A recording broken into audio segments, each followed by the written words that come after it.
اعوذ باللہ من الشیطان الرجیم بسم اللہ الرحمن الرحیم۔ تمام ناظرین، حاضرین اور سامعین کی بارگاہ میں السلام علیکم ورحمۃ اللہ وبرکاتہ۔ ناظرین، آج انشاءاللہ ہم پروگرام قصص القرآن میں جو قرآن عظیم کا ایک واقعہ ذکر کریں گے، وہ بڑا عظیم واقعہ ہے اور اس سے ہمیں بہت کچھ سیکھنے کو ملتا ہے۔ اللہ تبارک و تعالیٰ کی قدرت پر ہمارا یقین بڑھتا ہے، بھروسہ بڑھتا ہے۔ حضرت سیدنا ابراہیم علیہ نبینا وعلیہ الصلاۃ والسلام، یہ وہ شخصیت ہیں کہ جو مسلمانوں کے لیے بہت اہمیت کے حامل ہیں۔ تمام ہی نبیوں کی ہم بڑی عزت اور تعظیم اور توقیر کرتے ہیں اور سب پر ایمان لے کر آتے ہیں، لیکن حضرت ابراہیم علیہ الصلاۃ والسلام ہمارے پیارے آقا محمد مصطفیٰ صلی اللہ علیہ وآلہ وسلم کے جد امجد ہیں، اور آپ علیہ الصلاۃ والسلام انہی کی نسل مبارک میں ہمارے درمیان تشریف لائے۔ چنانچہ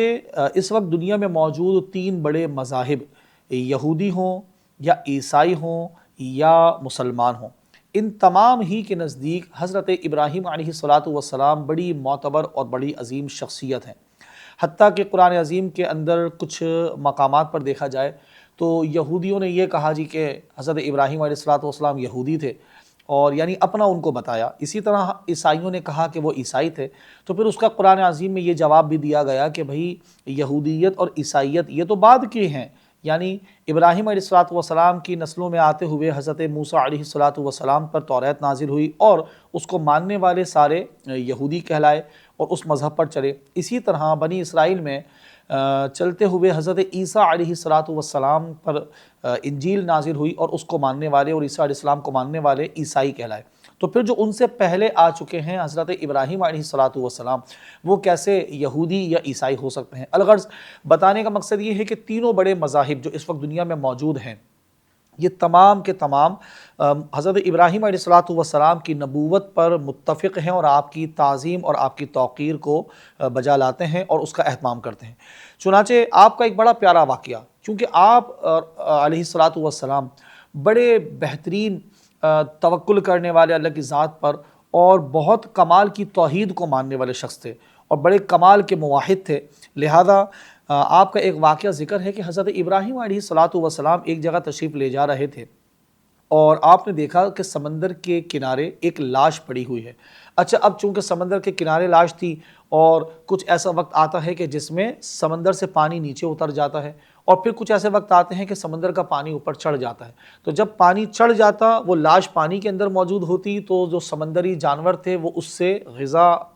کا اپنا اہتمام کیا کرتے تھے اور اس سے کھاتے پیتے تھے۔ اچھا، جب وہ پانی نیچے اتر جاتا تو جو خشکی کے پرندے وہ تھے جانور، وہ آ کر اس لاش کو اپنی غذا بنایا کرتے تھے۔ یہ دونوں معاملات ہو گئے، اور جب یہ نہ ہوتے تو پرندے آ کر اس جسم سے، اس لاش سے رزق اپنا حاصل کرتے اور اس کو کھانا شروع کر دیا کرتے۔ اب حضرت ابراہیم علیہ السلام نے جب یہ دیکھا کہ بھئی پرندے بھی اس سے اپنی غذا استعمال کر رہے ہیں اور وہ غذا بن کر پرندوں کے جسم کا حصہ بن جائے گی، اسی طرح سمندر کے جو جانور ہیں وہ بھی اس سے غذا استعمال کر رہے ہیں، اور اسی طرح جو خشکی کے جانور ہیں وہ بھی آ کر اس سے اپنی غذا استعمال کر رہے ہیں، تو آپ کے ذہن میں ایک سوال پیدا ہوا کہ آخر جب یہ جسم سب کی غذاؤں کا حصہ بن کے ان کے جسم کا حصہ بن جائے گا، تو اللہ تبارک و تعالی جب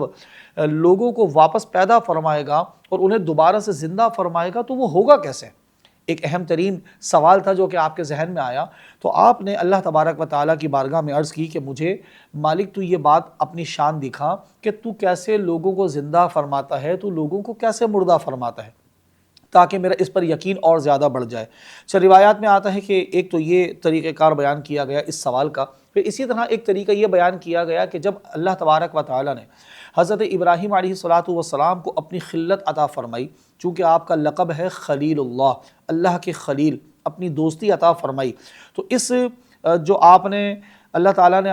حضرت ابراہیم علیہ السلام کو خلت عطا فرمائی، تو اس کی سند آپ نے اللہ کی بارگاہ میں چاہی جب فرشتوں نے پہنچائی یہ بات کہ بھئی مجھے کیسے پتہ چلے گا کہ میں اللہ کا خلیل بن گیا ہوں، اس کی نشانی کیا ہے؟ تو انہوں نے کہا کہ آپ اللہ کی بارگاہ میں جو دعا کریں گے اللہ تبارک و تعالیٰ اسے قبول فرمائے گا۔ چنانچہ آپ نے اللہ تبارک و تعالیٰ کی بارگاہ میں یہ دعا رکھی کہ مالک تو مجھے دکھا کہ تو مردوں کو کیسے زندہ فرماتا ہے اور ان کو کیسے موت دیتا ہے۔ قرآن عظیم کی سورہ بقرہ کی آیت نمبر 260 میں آپ نے فرمایا، جو قرآن فرماتا ہے کہ وَإِذْ قَالَ إِبْرَاهِيمُ رَبِّ أَرِنِي كَيْفَ تُحْيِي الْمَوْتَى قال اولم تؤمن قال بلى ولكن ليطمئن قلبي قال فخذ أربعة من الطير فصرهن إليك ثم اجعل على كل جبل منهن جزءا ثم ادعهن يأتينك سعيا وَاعْلَمْ أَنَّ اللَّهَ عَزِيزٌ حَكِيمٌ۔ ترجمہ اس کا فرمایا، اور جب ابراہیم نے عرض کی کہ اے میرے رب تو مجھے دکھا دے کہ تو مردوں کو کس طرح زندہ فرمائے گا۔ اللہ نے فرمایا کیا تجھے یقین نہیں؟ ابراہیم نے عرض کی یقین کیوں نہیں، مگر یہ چاہتا ہوں کہ میرے دل کو قرار آ جائے، جو میرا ایمان ہے وہ مضبوط ہو جائے۔ ایک حق الیقین ہے، مجھے تجھ پر یقین ہے، اور ایک ہوتا ہے عین الیقین کہ میں اپنی آنکھوں سے بھی دیکھ لوں اور مجھے یقین کا درجہ بڑا کمال کا حاصل ہو جائے۔ اللہ نے فرمایا تو پرندوں میں سے کوئی 4 پرندے پکڑ لو، پھر انہیں اپنے ساتھ مانوس کر لو، پھر ان سب کا ایک ایک ٹکڑا ہر پہاڑ پر رکھ دو، پھر انہیں پکارو تو وہ تمہارے پاس دوڑتے ہوئے چلے آئیں گے، اور جان رکھو کہ اللہ غالب حکمت والا ہے۔ اب اس واقعے کو مفسرین نے جو ذکر کیا بڑے پیارے انداز سے فرمایا کہ حضرت ابراہیم علیہ السلام نے 4 پرندوں کو لیا۔ کسی نے کہا کہ جی اس میں مرغ، کبوتر، کوا اور ایک اور پرندے کا نام لیا گیا کہ آپ نے ان کو جمع کیا اپنے پاس، اور جمع کرنے کے پاس ان کو اپنے پاس پہلے پالا، ان کو اپنے آپ سے مانوس کیا۔ بھئی جب زندہ جانوروں کے ساتھ رہتا ہے تو انسان اس کی خدمت جب کرتا ہے تو عمومی طور پہ دل میں ایک انسیت پیدا ہو جاتی ہے جانوروں کی اپنے مالک کے لیے اور اس مالک کی اپنے جانوروں کے لیے، لہذا آپ نے انہیں خود سے مانوس کیا اور ان کے لیے ان کی دیکھ بھال کیا کرتے۔ پھر ایک وقت مقررہ کے بعد اللہ تبارک و تعالیٰ کی جانب سے جب حکم ہوا تو آپ نے کیا کیا کہ انہیں ان کے پروں کو اکھیڑا، انہیں ذبح کیا اور ان کے جسم کو اس حد تک ذبح کیا کہ کاٹنے کے بعد اس کے گوشت کو الگ الگ کر لیا، اور گوشت کو الگ الگ کرنے کے بعد ان کے گوشت کو آپس میں ملا کر کیما بنا لیا گیا، چھوٹے چھوٹے ٹکڑے کر لیے گئے گوشت کے۔ اچھا، اب یہ چاروں پرندوں کا جو گوشت تھا وہ سارا کا سارا مکس ہو گیا، ٹھیک ہے، اور آپ نے جو ان کی گردنیں تھیں وہ اپنے پاس ہی سنبھال کر رکھی۔ پھر اس کے بعد آپ علیہ السلام نے ان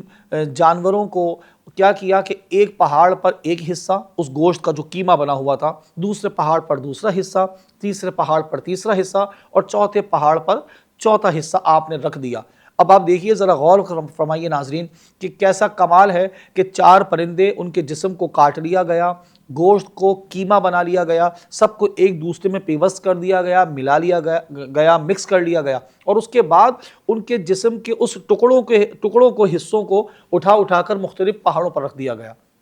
اور پھر آپ علیہ السلام ایک مقام پر کھڑے ہو گئے اور آپ نے ان کی گردن اپنے پاس رکھی ہوئی تھی، اور آپ نے اللہ کی شان دیکھنے کے لیے آپ نے ان کو آواز دی۔ آپ کا آواز دینا تھا، خدا کی قدرت دیکھیے کہ وہ جو اس کے گوشت کے ٹکڑے تھے وہ اڑ کر وہاں سے آئے اور آ کر اپنے اپنے جسم کے الگ ہوئے، اور پھر اس کے بعد اپنے اپنے پروں سے اپنے جسم کی کھالوں سے جڑے، باقاعدہ طور پر زندہ ہوئے، اور زندہ ہوتے ہوئے جسم پورے باقاعدہ بنے، اور آتے ہوئے ہر جانور نے اپنی گردن کے پاس اپنے جسم کو رکھا اور وہ گردن ان کے جسم میں جڑ گئی، اور آخر کار وہ پرندے بالکل زندہ ہو گئے اور چلنا پھرنا شروع کر دیا اور بولنا شروع کر دیا۔ بولنے سے مراد جو ان کی آوازیں تھیں، آوازیں نکالنا انہوں نے شروع کر دیا۔ تو یوں اللہ تبارک و تعالیٰ نے یہ شان مبارک دکھائی کہ چاہے دنیا میں کوئی شخص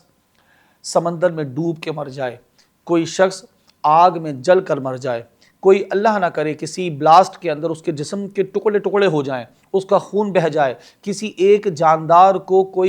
کئی مخلوقات آ کر اپنی غذا کا حصہ بنا لیں، اسے کھا لیں، لیکن اس کے باوجود اللہ تبارک و تعالی ان اللہ علی کل شیء قدیر، وہ اپنی ہر چاہت پر قادر ہے، وہ جو چاہے وہ فرمائے، وہ عمل کرے، وہ کام کرے، اسے کوئی روکنے والا نہیں، کوئی اس کے